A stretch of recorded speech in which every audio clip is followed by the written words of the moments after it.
dikit lagi. Siap Pak. Kemana? Sini Pak. Sini.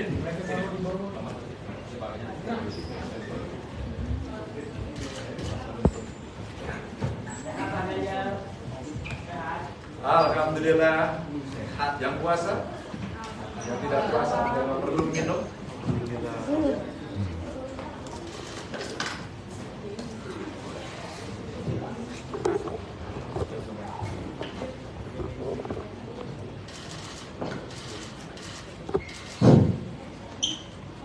Assalamualaikum warahmatullahi wabarakatuh. Kawan-kawan sekalian, selamat pagi. Sudah menunggu cukup lama, tapi saya kasih tidak terlalu terlambat ya. Walaupun kita janjikan tadi jam 11, dan saya sangat senang melihat antusias teman-teman yang hadir di sini. Dan pada kesempatan ini kita akan mendengarkan Pak Ganjar Pranowo menyampaikan pernyataan, karena tadi malam kita sudah sama-sama menyimak hasil perhitungan manual Pilpres dan Pileg yang disampaikan, yang dilakukan oleh pihak kami. Dan kita juga sudah melihat ada beberapa pernyataan yang disampaikan oleh pimpinan partai yang lain dan juga paslon yang lain. Dan sudah pada tempatnya kalau pada hari ini Pak Ganjar Pranowo dan ada Pak Mahfud MD di sini menyampaikan juga tanggapan respons kami secara official terhadap apa yang sudah diumumkan oleh pihak KPU. Dan tentu persoalan ini akan terus berkembang ya, dalam satu dinamika politik yang cukup dinamis, dan kita akan lihat saja. Tapi pada saat ini Pak Ganjar akan menunjukkan tanggapannya, terutama melihat hasil dan menyimak tanggapan-tanggapan yang ada mengenai hasil KPU. Mungkin saya mulai dan minta pada Pak Ganjar saja lebih dulu untuk silakan Pak Ganjar. Terima kasih Pak Todung. Assalamualaikum warahmatullahi wabarakatuh. Selamat pagi, salam sejahtera untuk kita semua, Pak Mahfud, Pak Todung dan teman-teman tim hukum. Saya menyampaikan terima kasih atas kehadirannya. Yang pertama, selama 1 bulan terakhir saya dan Pak Mahfud berkeliling, melihat, mendengar, menerima banyak kelompok masyarakat. Mereka menyampaikan kepada kami cerita-cerita tentang proses pemilu yang terjadi di Indonesia ini. Tentu saja dalam 1 bulan ini kami juga berkomunikasi dengan partai pengusung, para saksi-saksi di daerah. Apakah cerita-cerita itu begitu adanya? Dan ternyata relatif cerita itu punya kemiripan. Mulai dari proses, kalau boleh saya sebut seleksi calon capres-cawapres, sampai kemudian berproses pada putusan MK 90, dan pada saat itu awal cerita inilah yang kemudian rasa-rasanya proses pemilu menjadi pertanyaan banyak pihak. Dari pendaftaran di KPU ada catatan-catatan yang kami rasa secara prosedur juga ada masalah. Kami bertemu dengan tokoh masyarakat, mereka menyampaikan suasana kebatinan. Apakah ini yang namanya pemilu yang jujur dan adil? Para ilmuwan, akademisi, saya kira semuanya melihat, dimulai dari Jogja, kemudian menyebar ke seluruh Indonesia, juga kemudian diulangi lagi mereka bertemu untuk saling mengingatkan bahwa pemilu harus jurdil, harus luber, dan tentu saja kita berharap mimpi demokrasi yang kita inginkan pasca reformasi itu betul-betul bisa berjalan. Nanti KKN, betul-betul asas-asas demokrasinya diberikan, dan inilah sebuah proses panjang yang terjadi. Banyak catatan yang memang disampaikan kepada kami. Tentu kami kami dan tim hukum harus memverifikasi satu persatu cerita tentang aparatur yang terlibat mulai dari pusat sampai daerah. Cerita bantuan yang muncul tiba-tiba dengan sangat masif sekali. Bahkan ketika kemarin di DPR ada pertanyaan berapa sebenarnya jumlah bantuan sosial, siapa yang membagi, dan itu semuanya ternyata menjadi cerita di publik yang sampai pada kami. Bahkan Bapak Ibu, teman-teman semuanya, dari apa yang ada yang mengatakan ada korelasinya antara bantuan itu dan Mahfud. Tentu saya menghormati seluruh proses yang berjalan. Kami menyampaikan laporan-laporan kepada penyelenggara pemilu. Apakah itu KPU, apakah itu Bawaslu. Dan kita berharap memang Bawaslu akan merespon. Sayang tidak semuanya merespon. Maka setelah pengumuman tadi malam, dan saya kira ini momentum yang sangat bagus kepada majelis hakim yang nanti ada di MK untuk menunjukkan kredibilitasnya. Setelah dulu ada putusan MK, setelah juga kita melihat penyelenggara pemilu juga mendapatkan hukuman etik, maka tentu saja kita mesti mengembalikan kredibilitas demokrasi kita ini jauh lebih baik. Dan untuk itu tim akan segera mendaftarkan itu, dan mudah-mudahan akan membuka tabir, dan tentu saja harapan kita MK lah nanti yang akan mengadili ini dengan baik dan bisa mengembalikan marwah demokrasi kita agar sesuai dengan harapan dan aturan. Teman-teman, itu yang bisa saya sampaikan. Terima kasih. Assalamualaikum warahmatullahi wabarakatuh. Saudara-saudara sekalian, itulah pernyataan yang disampaikan oleh Pak Ganjar Pranowo, mewakili paslon 03. Ya. Jadi prosesnya masih panjang. Ya. Pilpres kalau hanya melihat hasil pengumuman KPU tadi malam, itu mungkin ada yang mengatakan selesai, tapi itu belum selesai.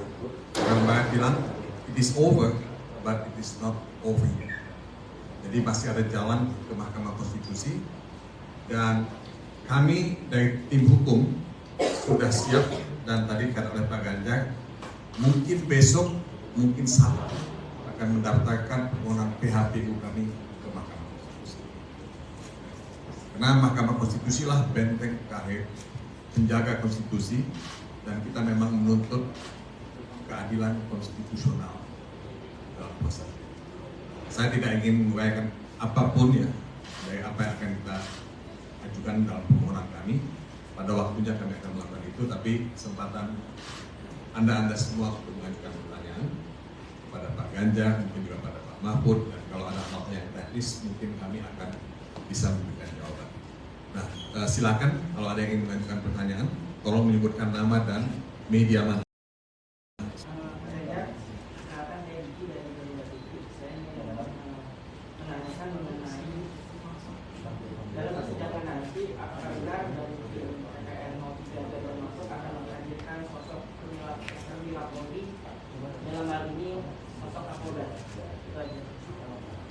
Kamu tunggu nanti di sana. Oke, yang kedua. Ya, saya Juan dari Narasi, Pak Ganjar. Ingin bertanya Pak, kemarin pagi ini baru saja tim 01 melakukan mengajukan gugatan kepada MK, baru tadi pagi jam 8 sampai 10 tadi ya. Dari kita melihat bahwa kubu 01 dan 03 sama-sama mengajukan gugatan PHPU ini. Apakah ada saling komunikasi atau mungkin kolaborasi dan kubu 01 untuk menindaklanjuti hasil pemilu 2024 ini, mengingat ada kesamaan aksi yang dilanjutkan untuk mengajukan gugatan ke PHPU ini, Pak? Kami sama-sama punya pikiran bahwa rasanya saya tidak berkomunikasi langsung pada soal ini, tapi rasa-rasanya kami punya catatan yang sama pada soal itu, dan kami tidak akan membiarkan. Sirekap umpama, logika yang paling sederhana, satu TPS 300 tapi hasilnya lebih, itu yang paling gampang dan terjadinya di mana-mana. Kami melihat sistematis betul ini terjadi. Mudah-mudahan nanti akan ada pakar yang disiapkan oleh tim untuk bisa membuka cerita itu sehingga bisa membuka kepada mata masyarakat. Kedua, umpama sama-sama kan setelah yang saya ceritakan tadi Bahkan luar negeri pun memberikan catatan kepada kita. Ini penyelenggaraan pemilunya kok seperti itu. Jadi pasti dari 01 punya catatan sendiri, tapi kami punya catatan sendiri. Apakah nanti dalam persidangan ada kesamaan dan sebagainya? Mari kita lihat di persidangan saja. Sehingga ini menjadi fair dan tidak ada agenda-agenda lain, kolaborasi-kolaborasi yang terkait dengan agenda tertentu tidak. Kami hanya ingin mendudukkan saja proses ini dengan baik. Apapun keputusannya, kita akan legowo. Siapa lagi? Oke, yang tiga ada. Pak Ganjar, saya Abel dari Kompas TV. Pak, ini kan kalau indikasi kecurangan sudah terlihat dari awal gitu ya Pak. Tapi kenapa baru prosesnya itu, maksudnya baru kritiknya itu sekarang dan baru prosesnya sekarang, apa yang dilakukan? Ya harus sekarang kan. Harus diputuskan dulu oleh KPU, setelah KPU baru ke MK. Kalau Kompas melihat cerita ini, saya kira dimuat di Kompas dan media yang lain juga sudah berkali-kali. Tapi ketika semua diam kan tidak berhenti. Kurang lebih kita punya 116 kurang lebih laporan ke Bawaslu yang berproses. Tapi ketika kemudian tidak ditindaklanjuti, satu-satunya lembaga yang kita harapkan bisa mengadili dengan fair, ya MK. Jadi bukan kenapa baru sekarang, karena memang waktunya baru boleh sekarang. Kalau kemarin, ya belum boleh. Oke, tadi yang di belakang. Ya, Mas Ganjar, saya lihat dari Kompas.com. dari media mana? Kompas.com. Saya lihat dari Kompas.com, Mas Ganjar ini dan Prof Mahfud, kalau tadi kan bicara soal persiapan untuk mengajukan sengketa ke MK. Nah, di sisi lain kan juga jalur politik itu tengah diupayakan melalui hak angket di DPR. Nah, apakah juga dari Mas Ganjar dan Prof Mahfud ada harapan juga untuk hak angket ini segera digulirkan oleh PDIP dan partai-partai pengusung Mas Ganjar Prof Mahfud gitu? Dan progresnya sudah seperti apa sampai saat ini? Terima kasih. Kebetulan saya dan Pak Mahfud tidak di DPR. Jadi sudah kita siapkan, kita berikan kepada partai dan DPR untuk menyiapkan itu, dan dari seluruh prosesnya saya dengar sudah disiapkan. Jadi kami menyerahkan nanti kepada kawan-kawan yang ada di parlemen.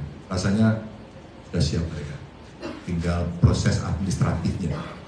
Tentu pasti ada politiknya di sana dan ini akan menarik. Political interplay-nya akan terjadi. Pak, Tadi yang di sini. Ya, Mas Ganjar, Pak Mahfud, Pak Tundung, terkait dengan komunikasi. Nama dan Dari mana? Saya Rio dari CNN TV, Pak. Izin.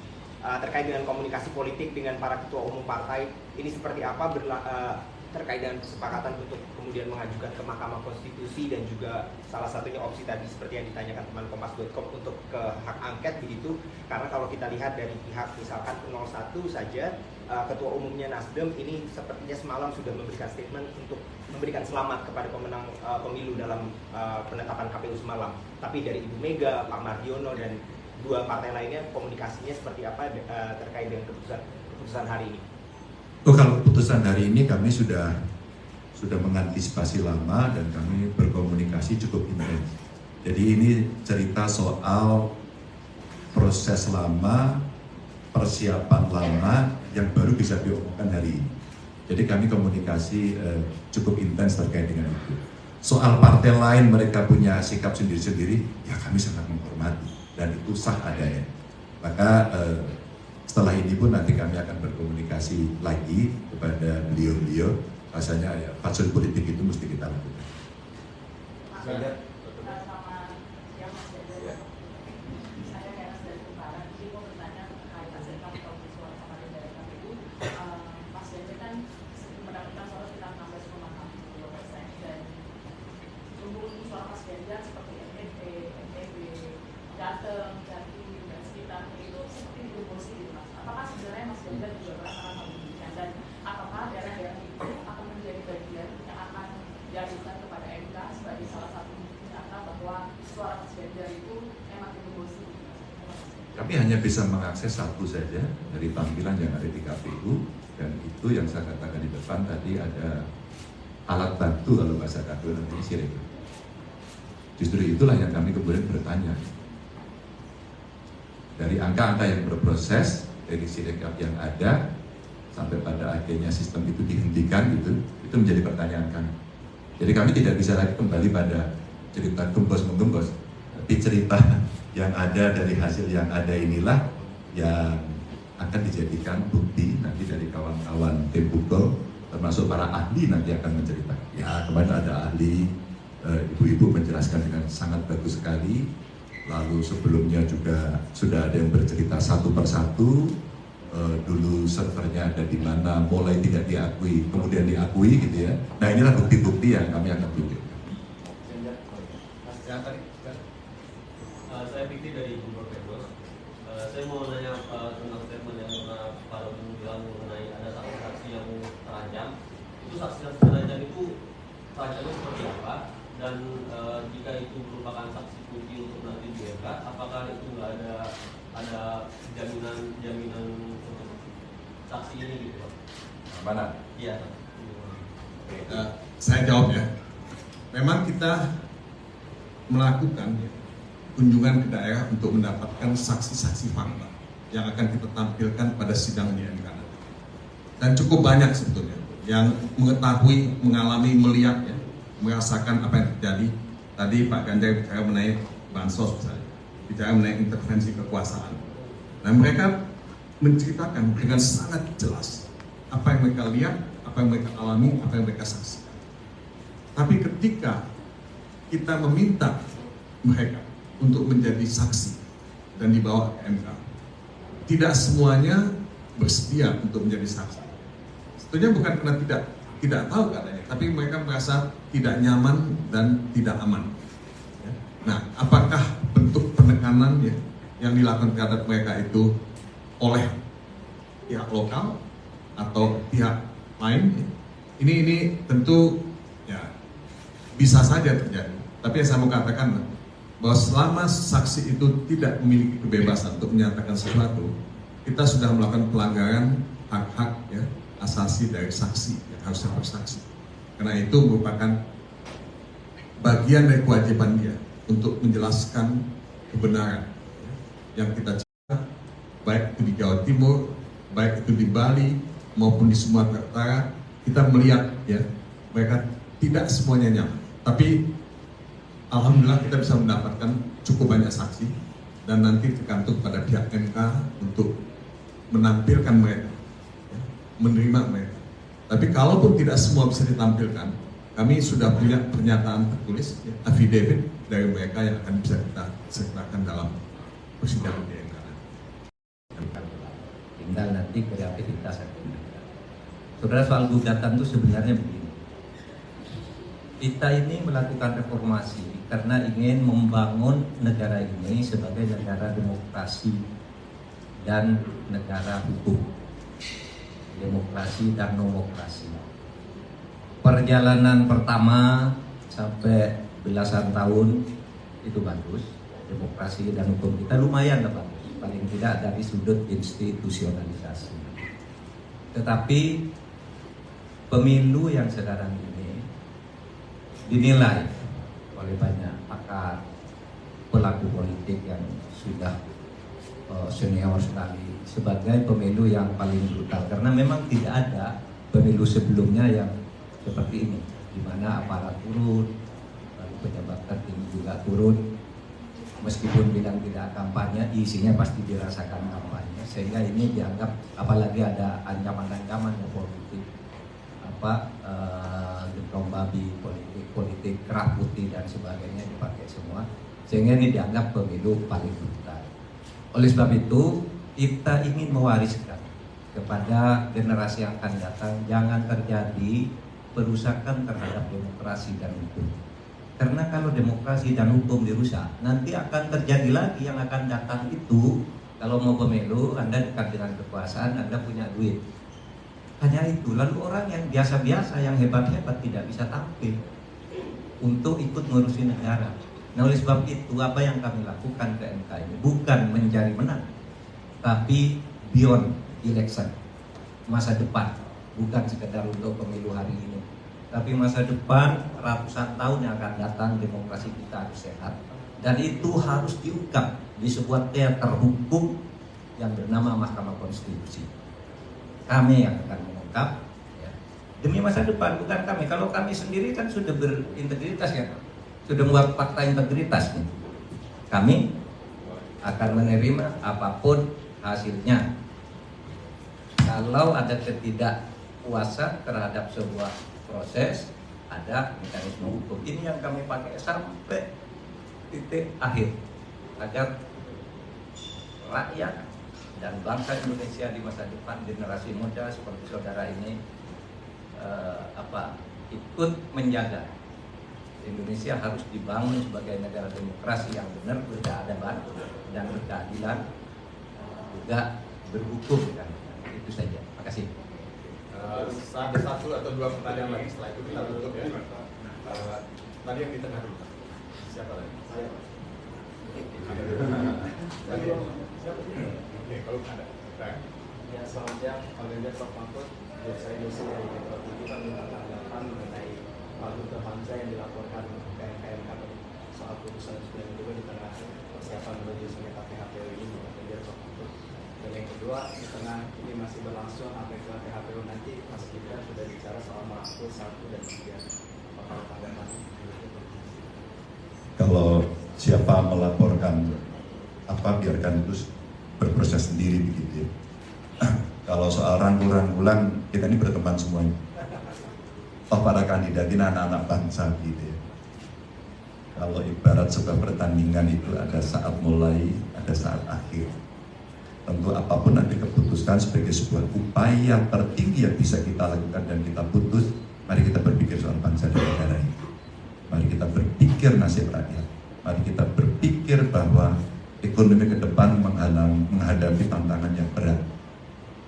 Berita yang disiarkan kawan-kawan hari ini mulai Selandia Baru krisis. Jadi artinya kita juga mesti siap-siap ya. Bencana ada di banyak tempat, kita mesti merespon. Jangan kita terlena hanya urusan ini gitu. Jadi soal rangkul-merangkul, kita pasti harus menjadi kekuatan anak bangsa untuk membangun negeri ini dimanapun berada. Pasti kami akan bisa berkomunikasi. Kita kenal semua ya Prof. Teman baik, teman lama. Terakhir kalau ada, cukup? Mas Ganjar, penegasan artinya dari statement hari ini dari Mas Ganjar sendiri ini apakah menolak hasil dari KPU? Terus kalau hak angket ini digulirkan, sikap partai Mas Ganjar apakah akan tetap mendukung pemerintah atau hak angket ini hal yang berbeda? Tadi saya sampaikan angket nanti akan ada di parlemen. Soal sikap partai kemana nanti partai akan memutuskan. Yang pertama tadi penegasan apakah artinya ini menolak hasil dari KPU? Oh, kami akan ke MK. Jadi kami akan ke MK ini untuk mengungkap apa yang dari awal sampai dengan akhir yang tadi kami ceritakan ini. Sehingga betul-betul tadi Prof. Mahfud juga sampaikan bagaimana mengawal demokrasi ini bisa berjalan. Karena hanya lembaga ini yang bisa mengadili dari seluruh apa yang ada. Sehingga harapan kita hasil itu pasti sebelumnya ada proses. Maka inilah yang harus dibuka semua. Teman-teman terima kasih semuanya, para pendukung terima kasih. Jaga bangsa dan negara kita, jaga demokrasi kita. Wassalamualaikum warahmatullahi wabarakatuh. Saudara-saudara sekalian, terima kasih untuk kehadirannya. Tadi Pak Ganjar sudah mengatakan bahwa demokrasi yang kita hadapi sekarang ini adalah demokrasi yang menurut banyak penilaian, termasuk dari luar negeri, juga dianggap bermasalah. Pak Mahfud juga mengatakan dibandingkan dengan pemilu sebelumnya, ini demokrasi yang banyak sekali masalah. Tidak sama dengan pemilu sebelumnya. Nah saudara-saudara, sekedar untuk menambah saja, majalah The Economist, majalah yang sangat tua dan berpengaruh di Inggris, dibaca di seluruh dunia, itu mengatakan pemilu kita ini dia sebut sebagai the most undemocratic election. Ini menurut majalah The Economist. Ya. Nah, The New York Times itu baru memuat satu tulisan dari Margaret Scott. Margaret Scott ini adalah dosen di New York University yang melakukan review terhadap bukunya Marcus Mezner. Marcus Mezner ini menulis buku biografinya Presiden Jokowi. Nah, tapi dia mengatakan dalam tulisannya di New York Times bahwa Indonesian democracy itu adalah corrupted democracy. Jadi judul tulisannya itu Indonesia's corrupted democracy. Jadi saya hanya menyampaikan ini untuk membayangkan ya, betapa banyak masalah dengan demokrasi. Tapi silakan baca ya. Sekali lagi terima kasih pada teman-teman ya. Mudah-mudahan kita bisa ketemu lagi di FK karena kita akan ke dalam waktu dekat. Terima kasih.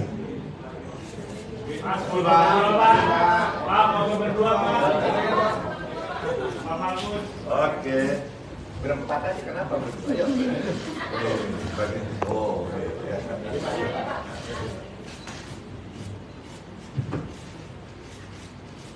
Sip ya. Oke, terima kasih teman-teman. Ya.